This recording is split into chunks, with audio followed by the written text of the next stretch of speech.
I think that it is important to understand that China wants to see Burma weak, divided, and dependent. That is their objective.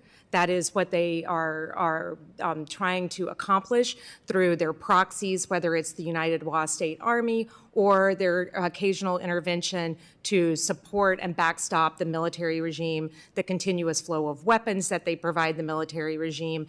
They want to see the junta successfully pull off these elections and bring a level of stability that allows them to continue to do business and pull resources out of Burma without the costs that they're having to deal with right now, the annoying problems of the conflict that Beijing has to bear.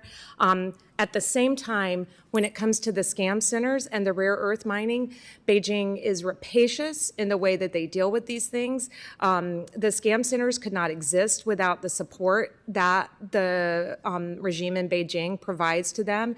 These scam centers are largely the guts, the backbone behind them. And this is a $35 billion a year global industry. I want to be clear about that, and growing quickly.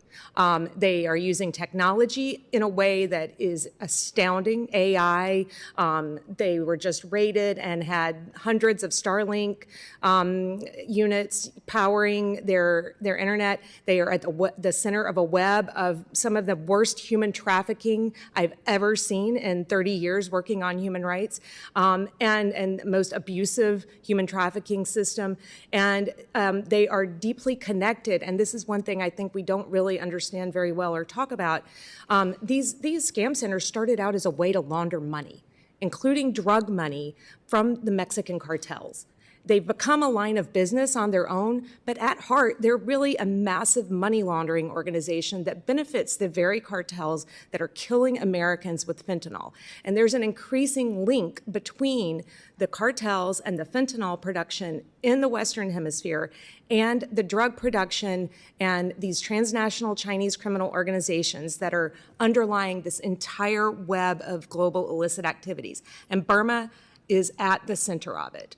And we need to stop removing sanctions on Burma's arms dealers. We need to make clear that we will not recognize their illicit and illegal election. But at the end of the day, much of the source of the problem for what we're dealing with in Burma derives from across the border in the People's Republic of China. And we need to understand that as we start to think about the solutions that this committee and the administration put forward.